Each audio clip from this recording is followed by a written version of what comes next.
there's a book out there that's causing quite a stir, and its title is The Commissariat of the Heralds of the Gospel, a narrative of the facts, 2017 to 2025. Punished without dialogue, without proof, and without defense.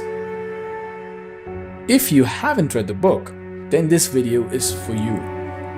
There are many out there who are saying that the book is exaggerated and that the heralds are disobeying the church and whatnot. But excuse me, all those who say this, they haven't actually read the book. So I want to spare you from making a fool of yourself by judging something without knowing the facts.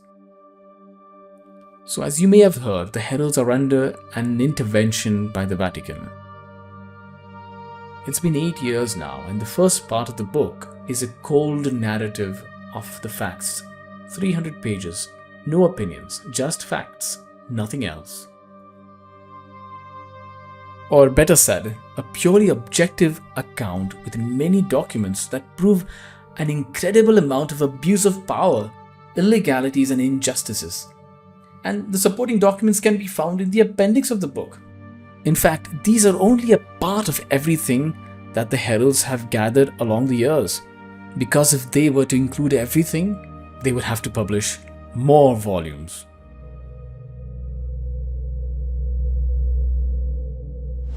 The story begins long before this so-called case, long before the apostolic visit began. There was this cardinal who took a dislike towards the heralds and vowed to take revenge. For what reason? No one really knows. The fact is, and it's documented fact, by the way, and there's even photographs.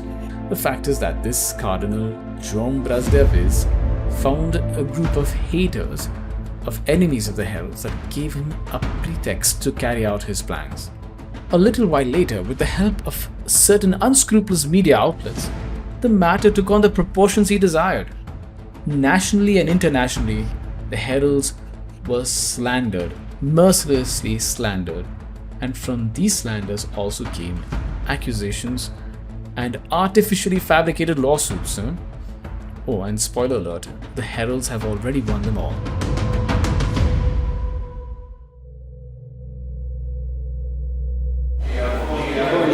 Then came the first phase of the intervention, an apostolic visit, which is a kind of Vatican investigation. And this was decreed by that same cardinal, who was now the head of the dicastery of Institutes of Consecrated Life and the Societies of Apostolic Life, something like the ministry of the Vatican that takes care of the religious. Now the charges or complaints against the heralds that brought about this investigation were never revealed. Even the matter of the alleged crimes of which they were to be investigated were not made known. It's like someone who had been arrested, tried and convicted without even knowing why. I don't really know the difference between this and the Nazi or Soviet courts.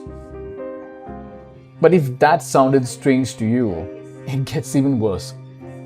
Absurd even, when we see that not even the investigators appointed by the Vatican were given access to the mysterious information, that concerning information. It's as if someone were to say, there's something wrong with someone somewhere, investigate, search, but above all, find something. And if you don't find anything, you're at fault. Well, that's exactly what happened. And despite a great deal of effort, especially on the part of the chief visitor, Don Jaime Spengler, they found nothing.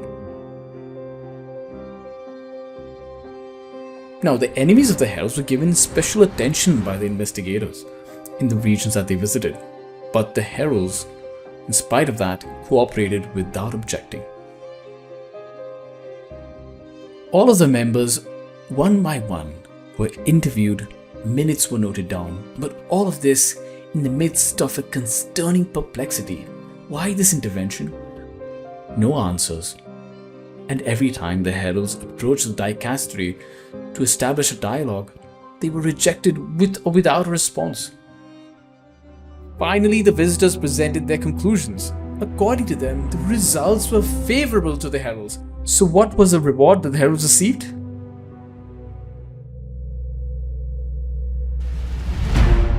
A commissariat. What a pleasant surprise, isn't it? Between us, let us not be naive. Eu, como comissário, Dom José Aparecido como auxiliar, nomeado pela congregação. The commissariat was already in the plan, and the apostolic visit was just a formality, just to give a veneer of legality to a plan that had already been decided. And so the commissariat begins, and everything was repeated once again. Agora o relatório confirmou a existência de situações problemáticas. Claro que é termo genérico, evidentemente. There were very serious allegations of serious abuse and offences. So a pontifical commissioner was appointed to intervene. O poder de governo, então, passa para o comissário. A commissioner, you see, takes over the executive power of the institution. That is, he becomes the superior general. So everything was repeated. Not even the commissioner knew why he was commissioning the heralds. Então, é mais complicado. Eu pensei que eles iam me dar um caminho, ó. O primeiro passo é esse, o segundo é esse, o terceiro é esse, o quarto é esse, etc. Nada.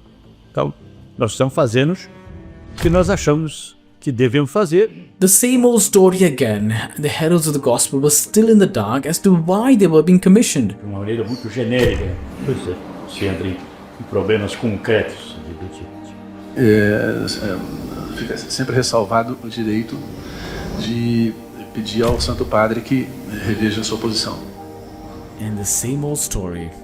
The dicastery continued to close the door to dialogue. And that same door that was slammed towards the heralds was opened to welcome the entire gang of the institution's detractors. The haters, the enemies, who poured out the venom of their slander, welcomed with the finest liquors. Double standards? You be the judge. In fact, from a legal standpoint, the intervention got off to a very bad start.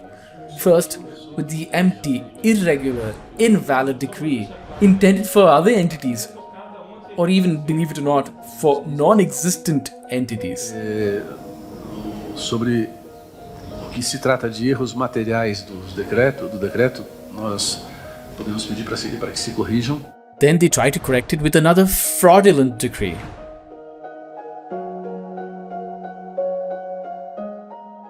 And finally, they induced Pope Francis to ratify this illegal document. This was only the first series of illegalities. Others followed, and the heralds resisted with the law in their hand. Debemos dizer que no reconocemos los señores como comisarios. Because if arbitrariness were allowed, anything would be possible, even the dissolving of the institution. The abuses of power against the heralds of the gospel were multiplied. I won't list them all here. Well, you'll understand why. I'll just mention a few. For instance, the heralds were banned from hosting the young participants of their educational project in their communities, and no proof of serious motive was presented for this measure, just like in a dictatorship. Except, of course, for the usual anonymous reports that were considered reliable in advance, right? As for the families who protested because they were unable to fulfill the plans they had made for their children, after using their right to protest, they were not heard. These same families joined together to ask Cardinal Braz de Aviz to reconsider his position. Their petition had more than 2,600 signatures. That is each and every family of these young children. Ideological cruelty is not Christian, nor does it have limits, you see.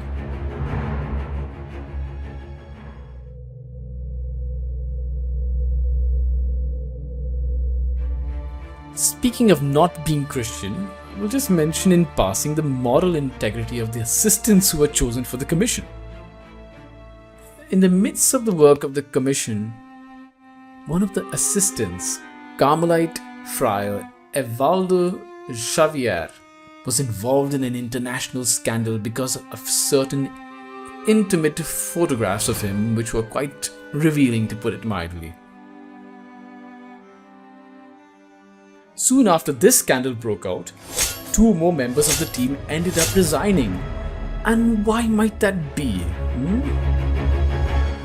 And what of Bishop Denilson, who didn't play a very dignified role either, when he assaulted a sister of the Heralds of the Gospel. And I close here this sad and well summarized parenthesis of moral integrity.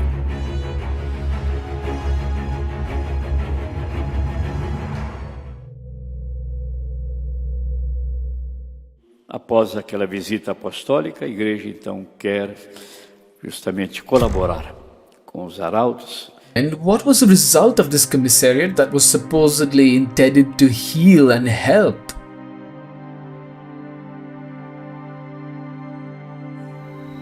E tomamos isso como uma missão de serviço, né? De ajuda, de apoio. Countless injuries, not only for the institutions and their members, but also for the general public.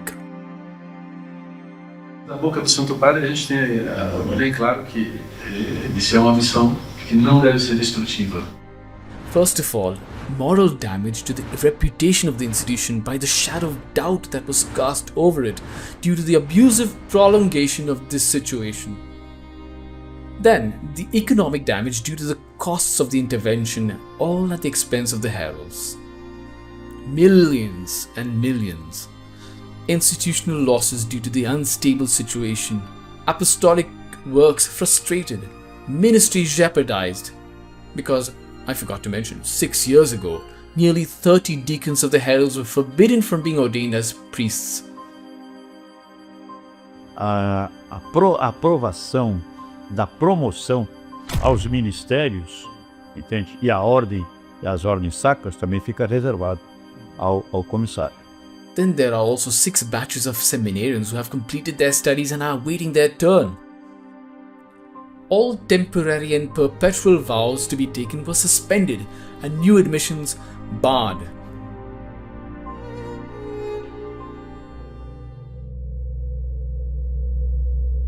The dicastery led by Cardinal Braz de Aviz was responsible for all of this. This man is to be held responsible not only for his own deeds, but also for allowing these same deeds to be used to provoke a worldwide wave of slander. The victims are not, and that's crystal clear, the victims are not the ones who invented stories of alleged abuse to harm the institution. The victims, why? The victims are the very heralds of the gospel. Not just the institution, but each of its members individually who silently endured 8 years of this arbitrary intervention that managed to combine so many forms of crime, persecution, and abuse of power and conscience. But there is a limit to everything. And this book brings the truth to light. Now, don't let anyone fool you by saying that the heralds are wrong to defend themselves.